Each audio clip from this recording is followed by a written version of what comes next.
Hello everyone. In this video we will discuss about process of resource scheduling. The adequate amount of resources help in the successful completion of the project. Therefore, a project manager needs to be careful while scheduling the resources.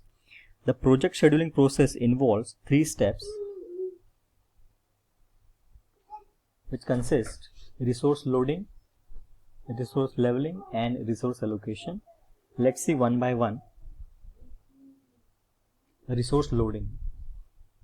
Resource loading, also known as resource aggregation, involves determining the resources required from time to time to complete a project. In other words, resource loading is all about identifying and quantifying the requirements of different resources at different point of time. Resource loading involves specifying the types of resources required, quantifying the amount of resources, and aggregating the amount of resources. It should be noted that resource loading is done on the activity level. The requirement of resources of each different activity is clearly identified and aggregated. The aggregated amount of required resources are presented in a histogram. There are separate graphs for separate resources. The aggregation can be done on daily, hourly, or weekly basis. Next constraint is resource leveling. The requirement of resources is not same throughout the entire duration of the project. Sometimes the demand for a particular resource can be more than the availability of the resources. Generally, a project manager needs to maintain a constant requirement of resources.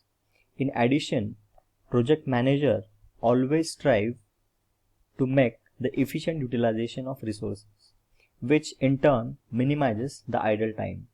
Resource leveling involves ensuring that the demand of resources does not exceed the availability of the resources. The requirement of resources should be constant so that the project can progress smoothly. The resource leveling graph can be used for comparing demand and the availability of the resources. The starting time of the activity in a project can be adjusted for leveling the requirement of resource throughout the life of the project. Each individual resource can be utilized on a daily basis. Sometimes the resources are not adequate as per their demand. In such case, there is a mismatch between the demand of the resource and the actual availability of the resources. Next constraint is resource allocation. Resource allocation involves assigning available resources for different project activities in consideration with the total time duration of the project. A project cannot be completed in the absence of adequate resources. The allocation of resources start with exploring whether there are adequate resources available to complete the project on time or not. If the resources are insufficient, some of the activities may need to be started after their latest start time. In such a case, if the project activities start after the latest start time, the overall project would get delayed. Generally, resources are allocated on the basis of the float time available for the activities.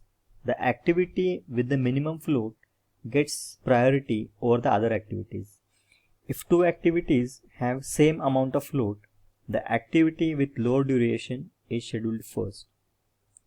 The shorter the activity is scheduled first only for minimizing the waiting time of other subsequent events. One can know the requirement of resources by observing the project network and examining the occurrence of the demands for the resources. If all the activities start from their respective earliest start time, the resource overlaps may be observed in the several places. In the case the demand for the resources are in excess to the supply, then some of the activities needs to be rescheduled.